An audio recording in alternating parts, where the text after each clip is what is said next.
میدانیم که دنیا رفتنی است و ما نمانیم.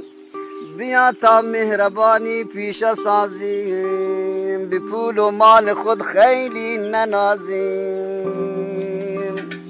چی آمد بر سر قومان و خیشان که گشت جمعشان انسان پریشان. چرا فامیل ها از هم جدایند، چرا دوستان رفیقان بی وفایند، چرا دختر ز مادر ننگ دارد، پدر با بچه هایش جنگ دارد، چرا خواهر ز خواهر می گریزد، برادر با برادر در ستیزد، چرا مهر و محبت کیمیا شد، رفاقت دوستی عین ریا شد. نبینی خنده بر روی لبها، نه روز آسایشی داریم نه شبها، نه کس را لحظه آسوده بینی، به صد غم جمله را آلوده بینی. نه آسایش نه آرامش نه راحت، همه مشتاق یک دم استراحت.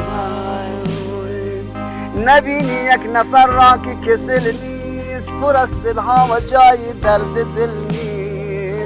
همه درگیر نوعی اضطرابند، چو نفرین گشته دائم در عذابند.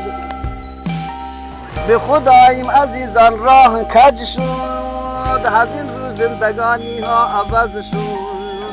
چرا مردم عوض شد زندگانی، شده این زندگانی زندمانی. به ظاهر خانه ها چون کاخ شاهند، درونش یک جهان اندوه آهند.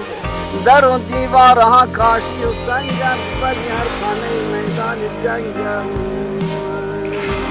چرا این گونه شد از من بکرگوش، شده مهر و محبت ها فراموش. دیگر از بذل و بخشایش اثر نیست، به انصاف و محبت ها خبر نیست.